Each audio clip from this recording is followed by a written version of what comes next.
So question is, a line is such that its segment between the lines 5x minus y plus 4 is equal to 0 and 3x plus 4y minus 4 is equal to 0 is bisected at the point 1 comma 5.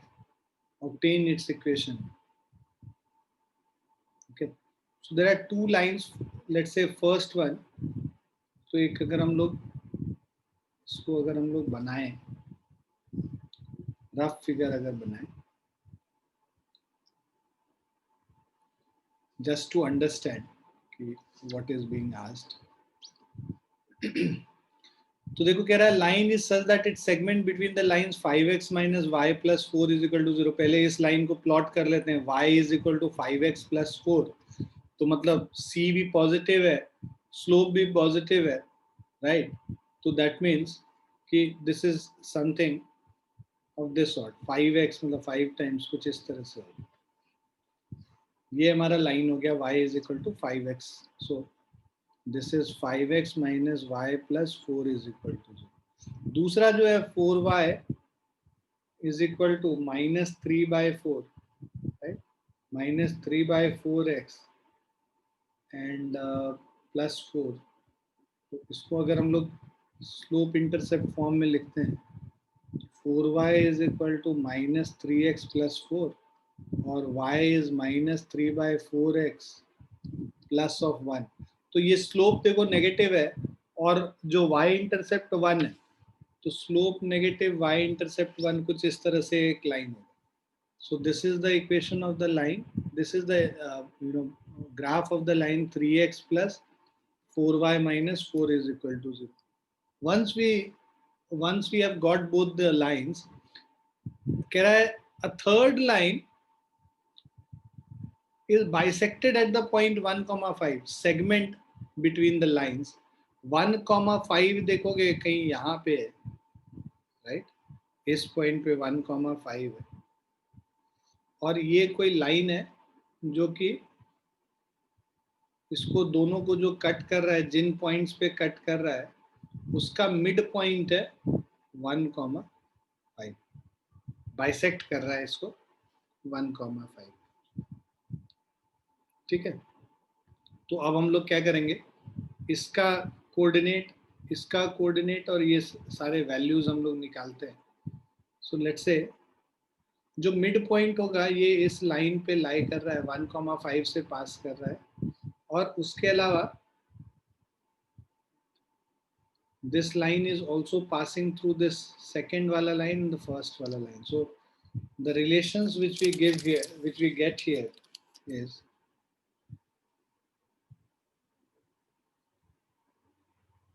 so this is the first line and this is the second line. So ये जो point है पहला वाला, इसको मान लेते हैं let's say alpha 1 comma beta 1. ठीक है, राइट? ये कुछ भी अल्फा 2 बीटा 2 कर लो, इसको कर लो अल्फा 1 कॉमा बीटा 1. अब हमें पता है पहला जो रिलेशन मिलेगा वो मिलेगा alpha 1 plus alpha 2 divided by 2 is equal to 1. दूसरा relation beta 1 plus beta 2 divided by 2 is equal to 5. उसके अलावा ये सिंस अल्फा 1 बीटा 1 जो है पहले वाले लाइन पे लाई कर रहा है तो वो उसको सेटिस्फाई करेगा. तो 5 times alpha 1 minus beta 1 plus 4 is equal to 0. और जो दूसरा इक्वेशन है 3 alpha 1 plus 3 alpha 2 plus 4 beta 2 minus 4 is equal to 0. So we have ये थर्ड इक्वेशन, ये फोर्थ इक्वेशन, ये फर्स्ट इक्वेशन और ये सेकेंड इक्वेशन. हमारे पास 4 वेरिएबल है और 4 इक्वेशन है, तो हम लोग अल्फा 1 अल्फा 2 बीटा 1 और बीटा 2 का वैल्यू निकाल सकते हैं. और जब अल्फा 1 अल्फा 2 बीटा 1 बीटा 2 का वैल्यू निकल जाएगा तो उसको हम लोग सॉल्व कर सकते हैं और वैल्यूज आगे निकाल सकते हैं. तो अब यहाँ पे देखो, तो पहले वाले इक्वेशन से ना वो हम लोग अल्फा 2 का वैल्यू, ठीक, लेट्स से पहले वाले में जो इक्वेशन है from first equation alpha 2 is equal to 2 minus alpha 1, right. और दूसरे वाले से beta 2 is equal to 10 minus beta 1, clear. अब इन दोनों को इसमें सब्स्टिट्यूट कर दो थर्ड और फोर्थ में, अल्फा 2 और बीटा 2 का वैल्यू, तो हमारे पास जो इक्वेशन आएगा ये फोर्थ वाला इक्वेशन में सेटिस्फाई जो डालेंगे, तो we'll have 3 times 2 minus alpha 1, 4 times 10 minus beta 1, minus 4 is equal to 0. So 6 minus 3 alpha 1 plus 40 minus 4 beta 1 minus of 4 is equal to 0. So 6 plus 40, 46 हो गया. 46 minus 3 alpha 1 minus 4 beta 1 minus 4 is 0. अच्छा 46 minus 4 42 हो जाएगा. सबको right side ले आओ. 3 alpha 1 plus 4 beta 1 minus 42 is equal to 0. अब हम लोग थर्ड और फिफ्थ इक्वेशन को सॉल्व कर लेते हैं. मतलब 5 alpha 1 minus beta 1 plus 4 is equal to 0. और दूसरा जो इक्वेशन हो जाएगा हमारा 3 alpha 1 plus 4 beta 1 minus 42 is 0. इस वाले इक्वेशन को ना थर्ड वाले इक्वेशन को 4 से मल्टीप्लाई कर लो, तो अब ये हो जाएगा 20 alpha 1 minus of 4 beta 1 plus 16 is equal to 0. Add करेंगे ये कैंसिल हो जाएगा. 23 अल्फा 1 माइनस 42 प्लस 16, सॉरी हाँ, सो दिस इज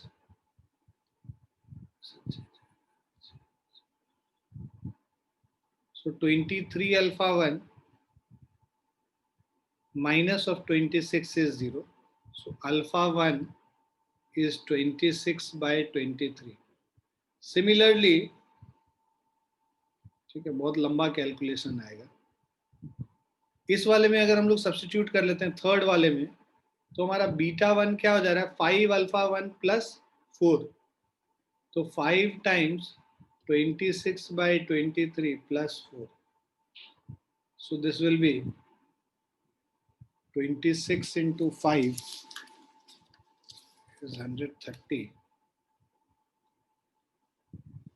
So ये हो गया 130 divided by 23 plus 92. ये LCM ले लिया तो plus 92 हो गया.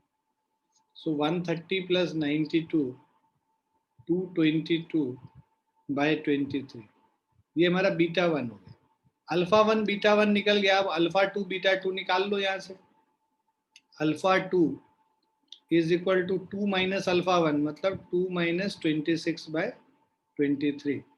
तो 46 माइनस 26 20 बाय 23 हो जाएगा. ठीक है.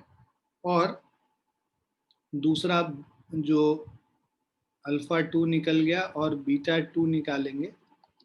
10 माइनस बीटा 1, तो 10 माइनस 222 बाय 23, 230 माइनस 222 8 बाय 23 हो गया.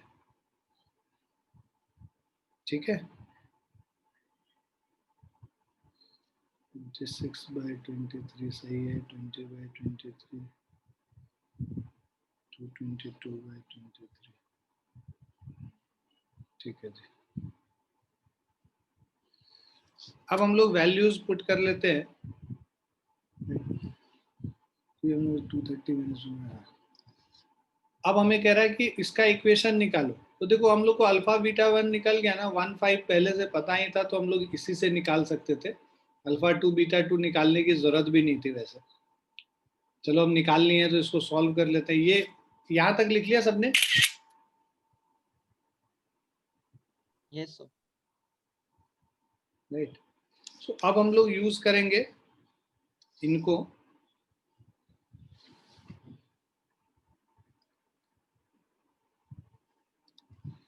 तो हमारे पास दो पॉइंट है. एक 1,5 है, दूसरा अल्फा 1 कॉमा बीटा 1 वाला जो पॉइंट है, दिस इज अल्फा 1 था 26 बाय 23 और बीटा 1 हो गया 222/23, है ना। और दूसरा पॉइंट हो गया 1,5.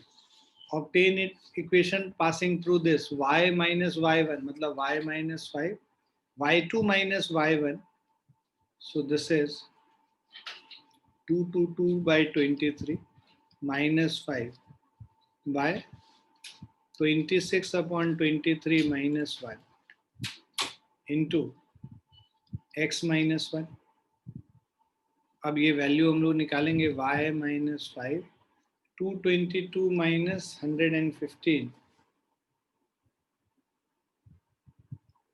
107/23 divided by 3/23 x minus 1. 23 cut गया, क्रॉस मल्टीप्लाई कर लेंगे 3 times y minus 5,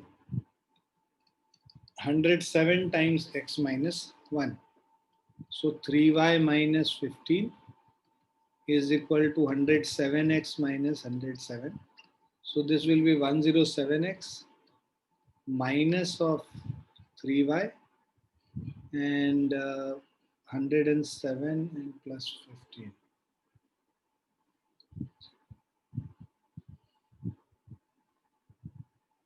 So this is minus 92 is equal to 0. So this is the equation of that line, given line. Is it clear?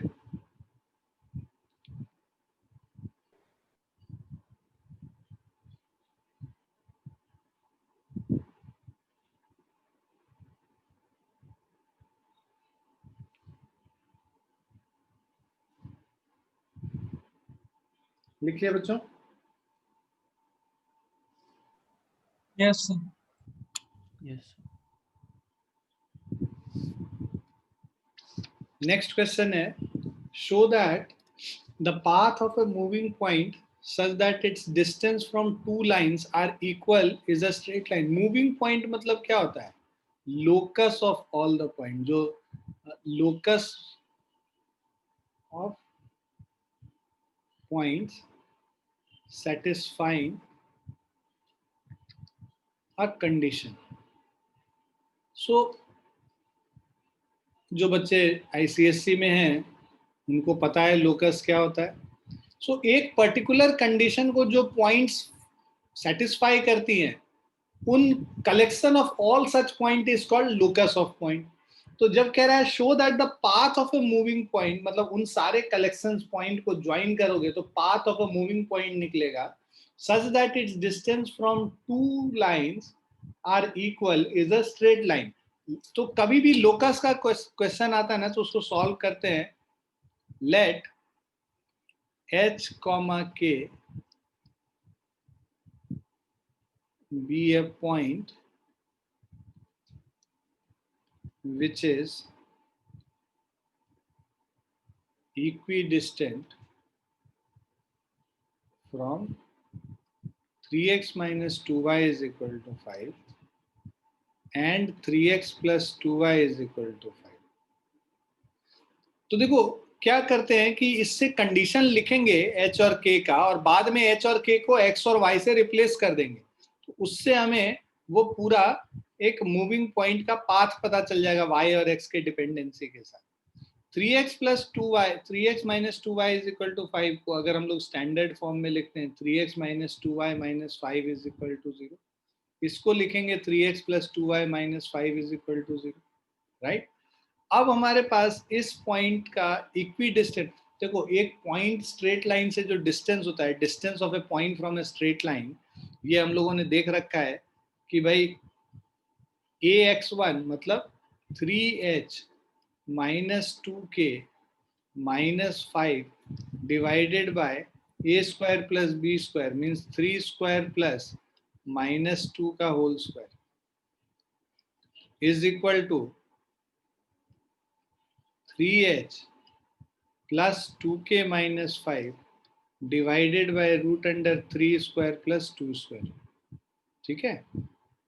Formula हमारा क्या था ax1 plus by1 plus c by root under a square plus b square. ये हमारा perpendicular distance है. Okay, so perpendicular distance, so that the path of a moving point such that its distance from two lines, so perpendicular distance from two lines, ये दोनों होगा h, k का, इन दोनों line से जो डिस्टेंस है ये हम लोगों ने निकाल लिया और उसको इक्वेट कर दिया। अब देखो ये 9 + 4 13, √13 दोनों तरफ हो गया कैंसिल। सॉल्व करेंगे इसको, right, 3h + 3h - 2k - 5 and 3h + 2k - 5, तो ये देखो 3h 3h, तो 3h - 3h -2k - 2k -5 + 5 = 0। ठीक है, अब 3h - 3h कट गया, -5 + 5 कट गया, -4k = 0, that means k = 0, right, k = 0 है। ठीक है, तो इससे हमारा आ जाएगा। अच्छा, ये जो परपेंडिकुलर डिस्टेंस है ना, ये एब्सोल्यूट वैल्यूज में लिखते हैं हम लोग। जब एब्सोल्यूट वैल्यूज को हटाएंगे तो प्लस माइनस साइन दोनों आएगा, तो एक बार तो हम लोग प्लस साइन लेके चल रहे हैं, तो मतलब इससे आ जाएगा 3h - 2k - 5 is plus minus 3h + 2k - 5। अब हम लोग क्या करते हैं, जो प्लस साइन लेके चलेंगे केस 1, तो उससे k 0 आ गया। k की जगह मैंने क्या बोला था, k को y से रिप्लेस कर देंगे और h को x से, तो y = 0 हमारा इक्वेशन हो गया। मतलब y = 0 का मतलब क्या हो गया, x एक्सिस हो गया। सो x एक्सिस पे जो जितने भी पॉइंट्स हैं वहां से परपेंडिकुलर डिस्टेंस इन दोनों पे सेम। अब यहाँ पे फिर से केस 2 देखो, अब यहाँ पे सो तुम लोग अभी अभी इस पे ना क्या एनालिसिस है वो भी हम लोग अभी थोड़ी देर में बात करेंगे। नेगेटिव साइन लेंगे तो ये क्या हो जाएगा, 3h - 2k - 5 = -3h - 2k + 5, -2k - 2k cut गया, 6h = 10 हो गया, h = 10/6 which is equal to 5/3। तो h 5/3 है, इसमें रिप्लेस कर दोगे तो h का वैल्यू हम लोग x से रिप्लेस करते हैं, x = 5/3, दूसरा इक्वेशन।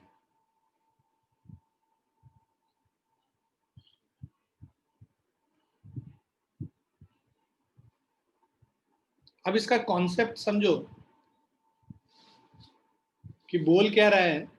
ये दो लाइन है, 3x - 2y = 5 and 3x + 2y = 5। ये जो दोनों लाइंस हैं, ये मान लो ये इंटरसेक्टिंग लाइन है। कह रहा है locus of all the point which is equidistant from both these points. So locus which is 10th वाले ICSC वाले तुम लोग को पता है ना भाई, कि इसके एंगल बाइसेक्टर पे जितने पॉइंट्स होंगे वो सारे पॉइंट इन दोनों लाइन से इक्वी डिस्टेंट होगा, मतलब इससे भी और इससे, ये दोनों डिस्टेंस इक्वल होगा। So all the points which lie on the angle bisector are equidistant from these two intersecting line. तो दो एंगल बाइसेक्टर बनेगा, एक एंगल बाइसेक्टर ये है, दूसरा एंगल बाइसेक्टर ये है। तो जो हम लोग निकाले y = 0, वो तुम्हारा ये वाला लाइन हो गया, y = 0, और दूसरा जो x = 5/3 कर रहे हैं, है ना, सो x = 5/3 ये वाला लाइन हो गया। क्लियर है बच्चों, समझ में आया सभी को? Yes. Yes, sir. लिख लिया आपने? Yes, sir. Yes, sir. Okay.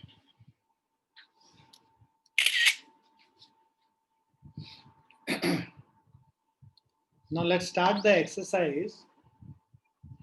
अब देखो पहला क्वेश्चन है, find the values of k for which the line k - 3x 4 - k² y k² - 7k + 6, ये कांस्टेंट टर्म हो गया, is equal to 0 is parallel to x axis एक line parallel to x axis कब होता है, किस form में होता है? अगर उसका फॉर्म हमको लिखना है line parallel to x axis, कैसे लिखते हैं बताओ भाई? एक लाइन एक्स एक्सिस के पैरेलल है तो इक्वेशन कैसे लिखेंगे? y is equal to constant c लिखेंगे ना इसको, y is equal to c। क्या Yes. अमृत तू ही बोल रहा है यार, बाकी पता नहीं सो रहे हैं। 13 बच्चे हैं, एक तो एक आध बच्चे ऐसे भी कम है। कहाँ है भाई? जागो जागो मोहन प्यारों, माधव भैया, नमन भैया, जागिए थोड़ा सा, नींद विंद खोलिए अपना। Please respond when I ask, okay? Otherwise तो बुत को पढ़ाने वाली जैसी चीज है। मतलब अगर रेस्पॉन्ड नहीं कर रहे हो तो फिर तो रिकॉर्डेड लेक्चर चला देते हैं, चलता रहेगा, क्या जरूरत है फिर, है? चलिए देखिए और समझिए भाई, जब हम कह रहे हैं पैरेलल टू एक्स एक्सिस, तो line parallel to x axis is of the form, so line parallel to x axis is of the form y is equal to some constant c, right? क्योंकि x axis के parallel है तो ये y coordinate इसका हर जगह पे same होगा, तो y is equal to c इस फॉर्म का है। y is equal to c इसका मतलब coefficient of x is equal to 0। जो x का coefficient, जो जनरल इक्वेशन होता है ax plus B Y plus c, इसमें कफिशियंट ऑफ x 0 होगा, तभी तो x का टर्म यहाँ पे कुछ भी नहीं है ना। y इज इक्वल टू सी है, x का कोई टर्म नहीं है, मतलब कफिशियंट ऑफ x क्या हो गया? 0 हो गया। कफिशियंट ऑफ x यहाँ पे क्या है? k माइनस 3 है। तो जो हमारा इक्वेशन है k minus 3x minus of 4 minus k square y plus of k square minus 7k plus 6 is equal to 0. This means coefficient of x is 0. That means k minus 3 is 0. That is k is equal to 3 आ गया। Clear है बच्चों? तो Yes, sir. पहला वाला तो क्या हो गया? पैरेलल टू एक्स एक्सिस में k इज इक्वल टू 3 हो गया। बी वाला पार्ट आते हैं, पैरेलल टू y एक्सिस में किसका कोएफिशिएंट 0 होगा? Line parallel to y axis किस फॉर्म में होता है? फॉर्म क्या होगा उसका?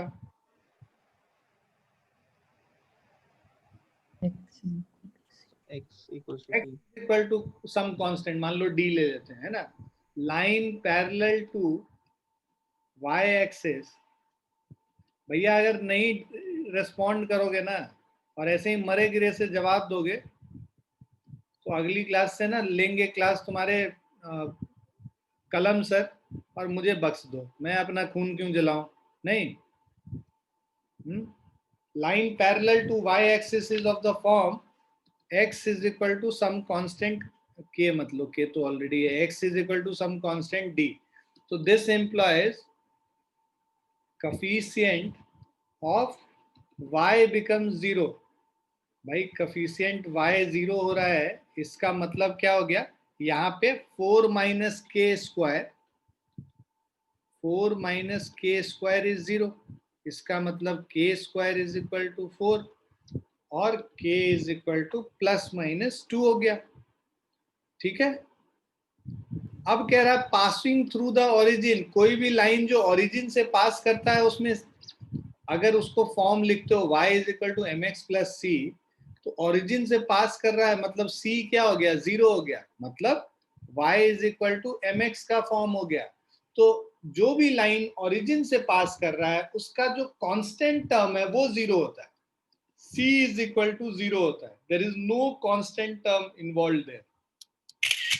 इतना लिख लिया सबने? Yes, sir.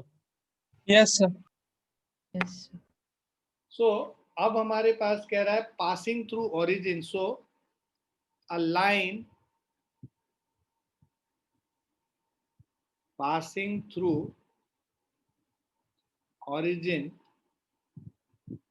will have no constant term means अगर हमारे पास line ax plus B Y plus C is equal to 0 है, तो अगर ओरिजिन से पास करना है तो c will be equal to 0। यहाँ पे कांस्टेंट टर्म क्या है, के स्क्वायर माइनस 7k प्लस 6, ये हो गया 0। अब मिडिल टर्म स्प्लिट कर लो इसको, k square minus 6k minus k plus 6 is equal to 0 हो गया, और k into k minus 6 minus 1 into k minus 6 is 0, और k minus 1 into k minus 6 is 0। So k is equal to 1 और k is equal to 6। Clear बच्चों? Yes sir. Yes sir. Sir passing through origin है तो हम ऐसा कर सकते हैं कि x और y तो 0 ही होंगे, तो directly k square minus 7k plus 6 is equal to 0। हाँ, तुम इसमें वैल्यू डाल सकते हो, ये जो x और y का वैल्यू डाल दो इस गिवन इक्वेशन में, मतलब सेटिस्फाई कर रहा है, क्योंकि पासिंग थ्रू ओरिजिन मतलब 0,0 सेटिस्फाई करना चाहिए इसको। तो 0,0 अगर इसको सेटिस्फाई करेगा तो x और y का वैल्यू 0 0 डाल देंगे और इसको फिर इक्वेट करके निकाल, वैसे भी कर सकते। मैं ये बताना चाहता था तुम लोगों को, क्योंकि ये एक इम्पॉर्टेंट चीज है जो आगे कहीं ना कहीं यूज होगा तुमको, कि कोई भी लाइन जो ओरिजिन से पास करती है उसका कांस्टेंट टर्म नहीं होता है कभी भी। तो इस तरह से फॉर्म होगा 3x plus 4y is equal to 0, मतलब ये ओरिजिन से पास कर रहा है, यहाँ पे कोई भी टर्म +2 +3 ऐसा कुछ नहीं है। तो बिना सॉल्व किए तुम जान सकते हो कि ये ओरिजिन से पास करेगा। ठीक है,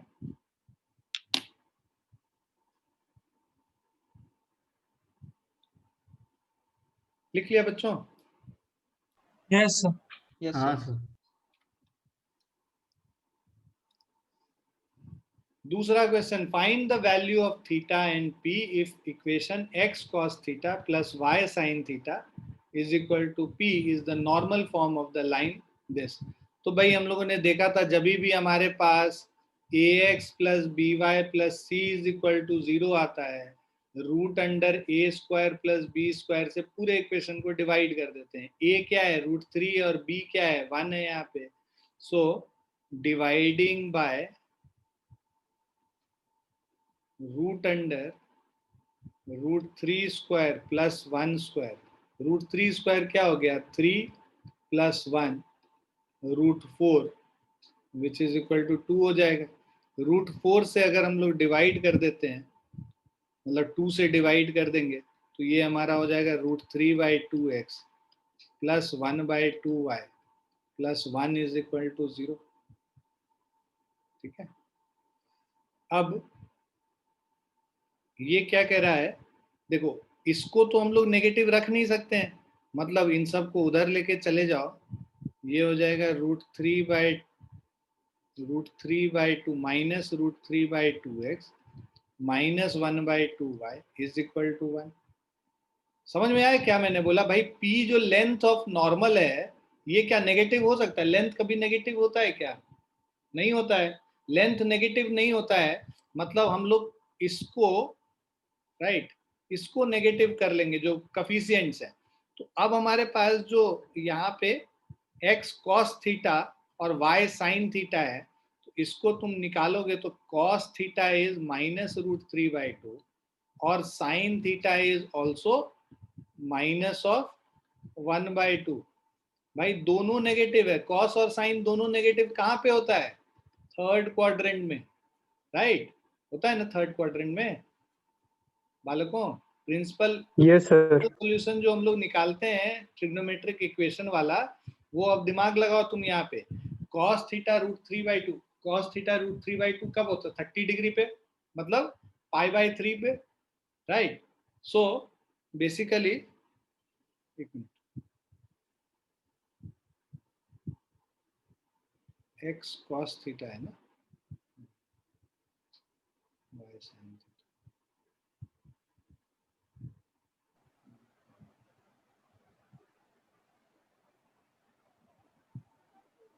गड़बड़ क्या है?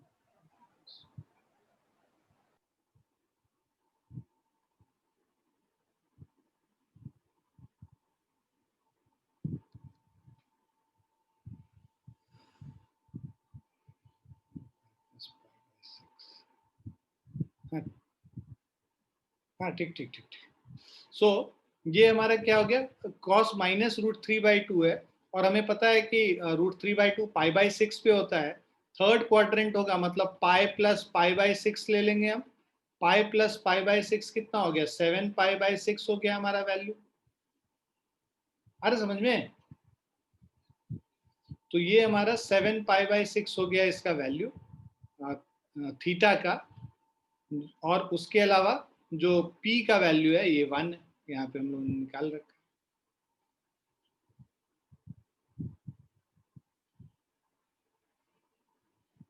Is this clear? Yes, sir.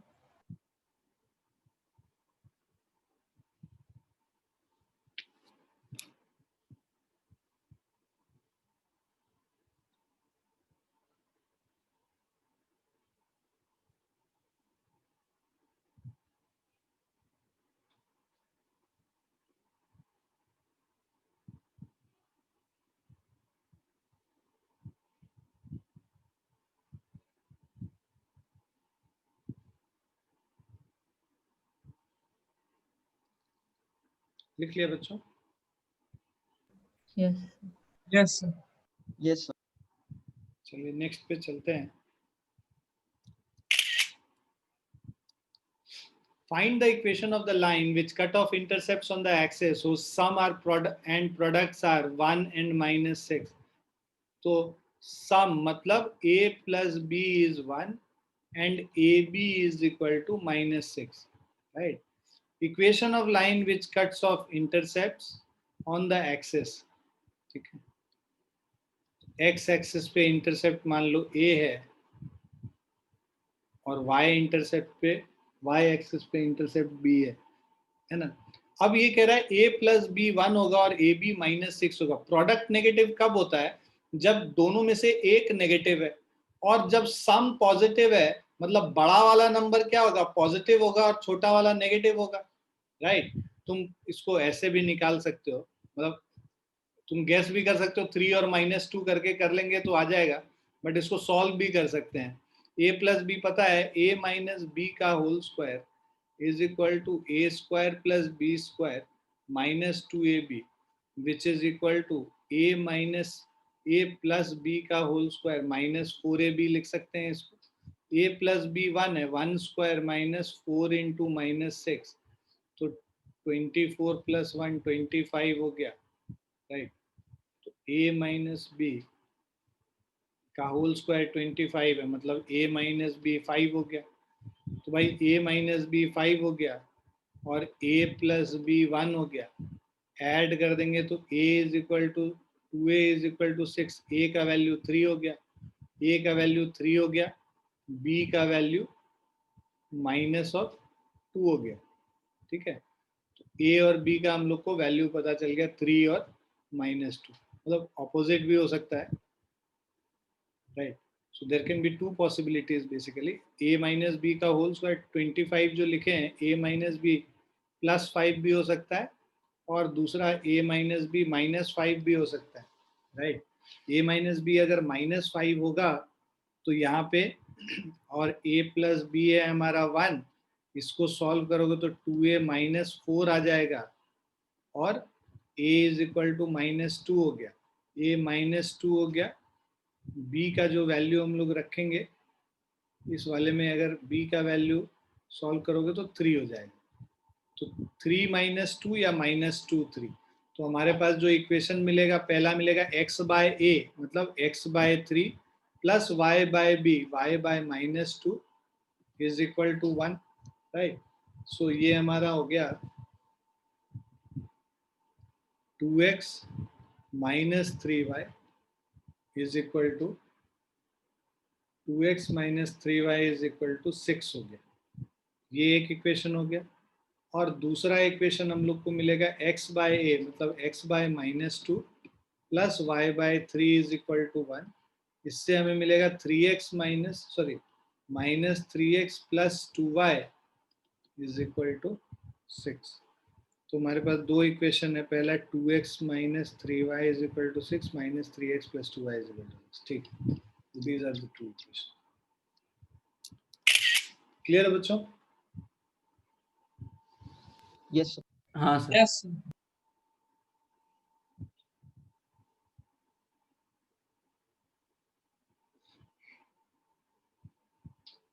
लिख लिया? Yes, sir. Yes, sir.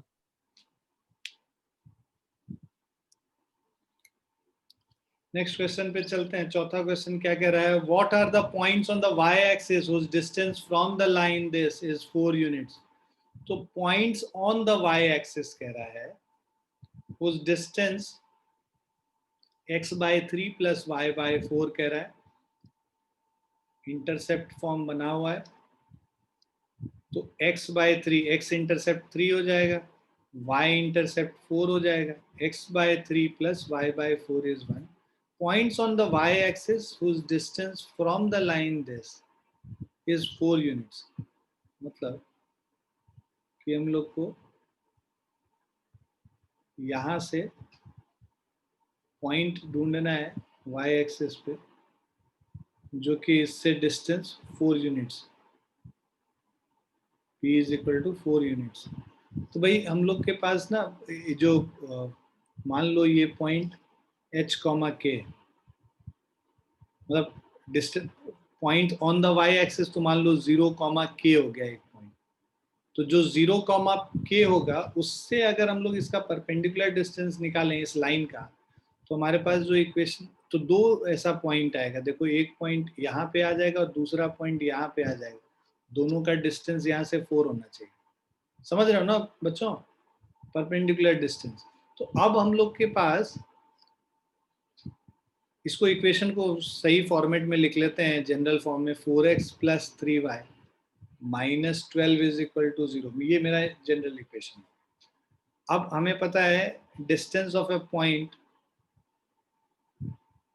From a line is given as ax1. ax1 मतलब 0, k है. 4 into 0 plus 3 into k minus 12 ax1 plus by1 plus c by root under a square plus b square 4 square plus 3 square का mod this is equal to 4 units. अब absolute value वाला sign हटाओगे plus minus 4 आ जाएगा. 4 into 0 सो ये 3k minus 12 16 plus 9 25 5 हो गया is equal to plus minus 4 हो गया. So मतलब 3k minus 12 is equal to plus minus 20. Plus 20 जब पहले लोगे तो 3k minus 12 is equal to 20. So 3k is equal to 32.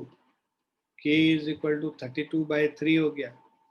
दूसरा 3k minus 12 is equal to minus 20 ले लो. 3k is equal to minus 8. k is equal to minus 8 by 3. तो मेरे पास दो पॉइंट हो गया. पहला हो गया 0, 32 बाई 3 और दूसरा पॉइंट हो गया 0, माइनस 8 बाई 3. क्लियर है बच्चों? Yes, sir. Yes, sir.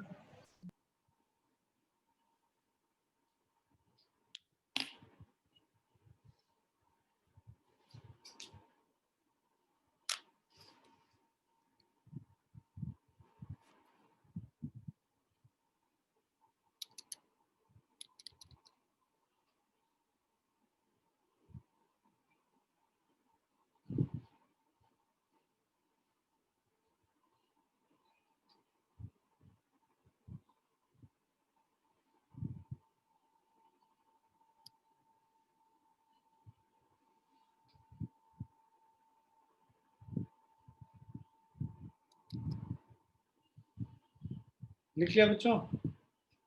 Yes, sir. Yes, sir.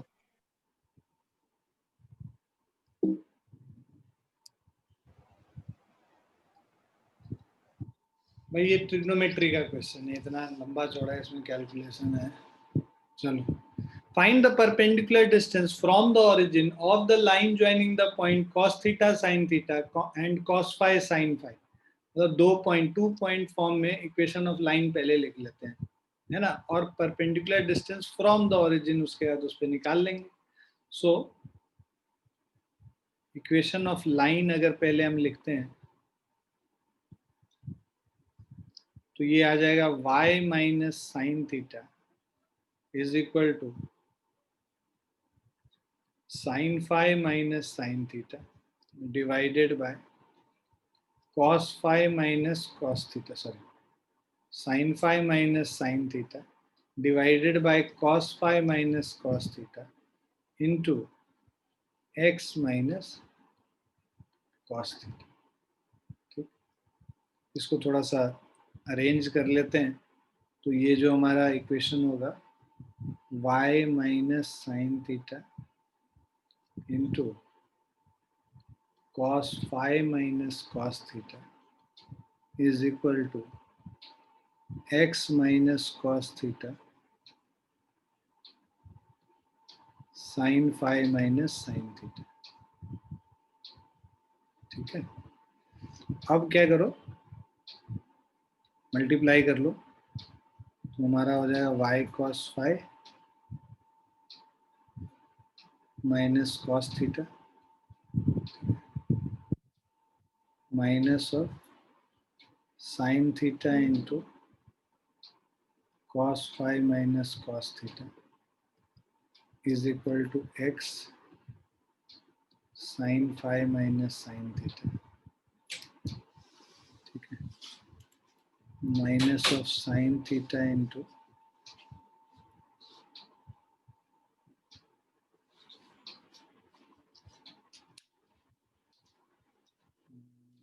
y cos minus sin theta x sin phi minus sin theta minus cos theta into sin phi minus sin theta. सबको अगर left side में ले आओ, right side में ले आओ, x times sin phi minus sin theta minus of y times cos phi minus cos theta,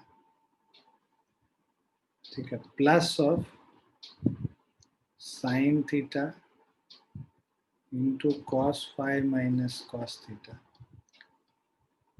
minus cos theta sin phi minus sin theta is equal to 0. ये equation है अब हमारा, कह रहा है find the perpendicular distance from the origin. Perpendicular distance मतलब root under ए square root sorry ax1 plus by1 plus c divide, तो perpendicular distance d is equal to ax1 है ना, ओरिजिन 0,0 से लिख रहे हैं, ax1 मतलब कि 0 इंटू जो भी, ये a हो गया तुम्हारा, ये b हो गया, राइट, तो ये तो पूरा 0 ही 0 हो जाएगा, प्लस ऑफ c मतलब sin theta into cos phi minus cos theta minus cos theta into sin phi minus sin theta divided by root under a square plus b square means sin phi minus sin theta का whole square plus cos phi minus cos theta का whole square root under. यहाँ तक clear है बच्चों? Yes, sir. अब ये ऊपर जो है ना, इसको खोल लेंगे तो ये आएगा sin phi cos phi minus sin phi cos theta, ठीक है, minus cos theta into sin phi, और सॉरी यहाँ sin थीटा था बच्चों,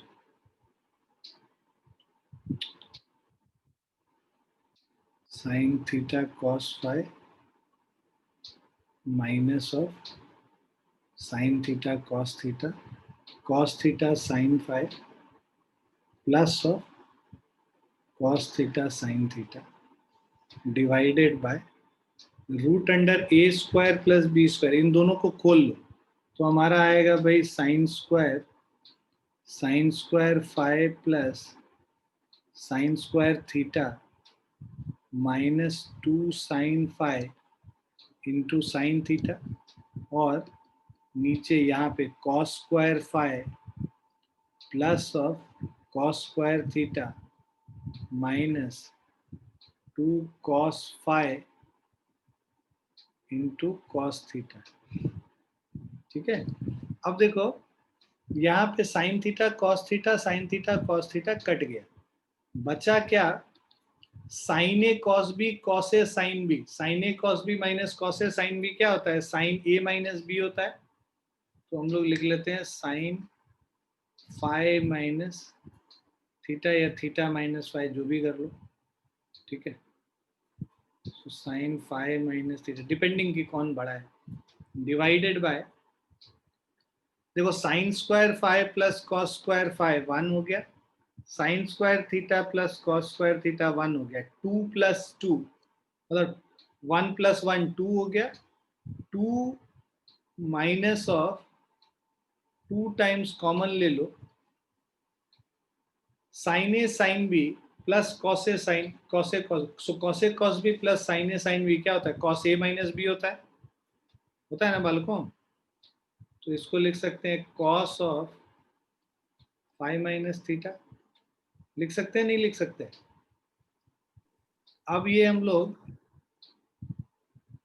देखो sine of phi minus theta divided by, अब देखो 2 को कॉमन ले लोगे, 1 माइनस, ये वाला फॉर्मूला लगा रहे हैं, 1 minus cos theta is 2 sine square theta by 2, ये फॉर्मूला आता है ना आप लोग को।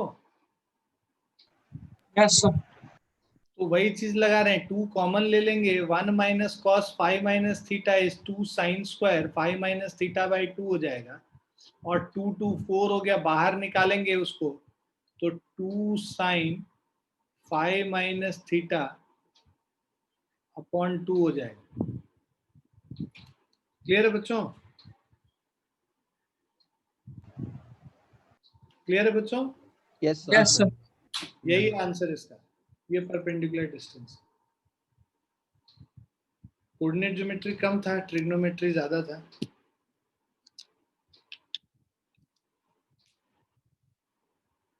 क्लियर है बच्चों, Yes, हाँ sir. Yes, sir. Yes. लिख लिया सबने। Yes, sir. अब तुमको हम कुछ क्वेश्चन मार्क कराते हैं, वो क्वेश्चंस तुम कर लेना खुद से, क्योंकि सारे क्वेश्चंस करके फिर वो तुम्हारा, तुमको अच्छा नहीं लगेगा, मजा नहीं आएगा। 6th क्वेश्चन मार्क करो, तुमने करना है। Question number 6 you have to do it, okay. 7th आप कर सकते हो, ऐसा क्वेश्चन हमने किया है। 8th भी आप कर सकते हो, ये भी हम लोगों ने किया है।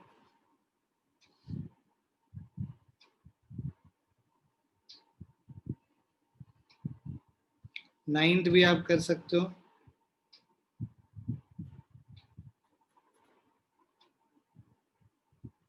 10th भी आप कर सकते हो, कंकरेंट लाइन वाला क्वेश्चन हमने किया है।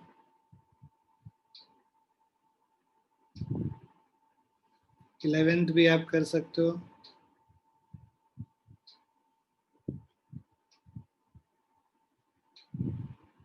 12th also can be done.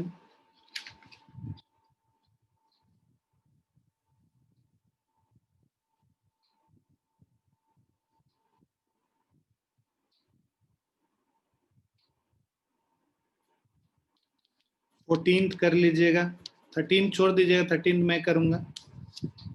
I will do 13th question, आपको 14th करना है।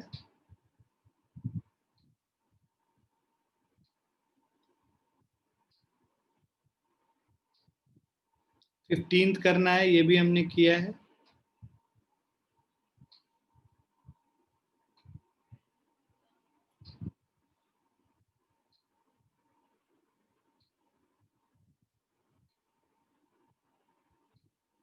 सिक्सटींथ कर लीजिएगा। 17th कर सकते हैं। 18th कर सकते हैं आप।